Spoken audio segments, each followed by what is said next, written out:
Hyderabad tank బండ్పై Ganesh నిమజ్జన ఏర్పాట్లను పరిశీలించారు మంత్రి Ponnam Prabhakar. Mayor Gadwal Vijayalakshmi, MLC Balmoori Venkat police భద్రత, విద్యుత్, శానిటేషన్, తాగునీరు తదితర అంశాలపై భక్తులకు ఇబ్బందులు లేకుండా తీసుకుంటున్న చర్యలపై అధికారులను అడిగి తెలుసుకున్నారు మంత్రి పొన్నం ప్రభాకర్. ఖైరతాబాద్ గణేష్ నిమజ్జనం జరిగే ప్రాంతాన్ని ఆయన పరిశీలించారు. వినాయక నిమజ్జనంలో ఇబ్బందులు లేకుండా మరింత లోతుగా చేసినట్లు అధికారులు వెల్లడించారు. గత 3 రోజులుగా జరుగుతున్న నిమజ్జనం తర్వాత ఏర్పడిన వ్యర్థాల తొలగింపు వేగవంతం చేయాలని అధికారులను ఆదేశించారు.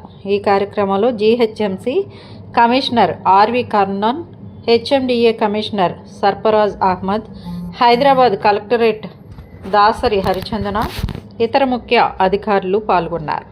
ఇక హైదరాబాద్ నగరంలో గణేష్ ఉత్సవాలు నిమజ్జనం అంగరంగ వైభవంగా జరుగుతున్నాయి. నిమజ్జనం కోసం ఎక్కడా ఇబ్బందులు లేకుండా ప్రభుత్వం అన్ని ఏర్పాట్లు చేసిందని మంత్రి తెలిపారు. అన్ని శాఖల సమన్వయంతో శాంతి భద్రతలు, ఇతర సమస్యలు లేకుండా చర్యలు తీసుకున్నామన్నారు. రేపు నిమజ్జనానికి సంబంధించి గణేష్ ఉత్సవ సమితి ప్రభుత్వ సమన్వయంతో ఇప్పటికే అనేక సమీక్షలు నిర్వహించి ఏర్పాట్లు చేశామన్నారు.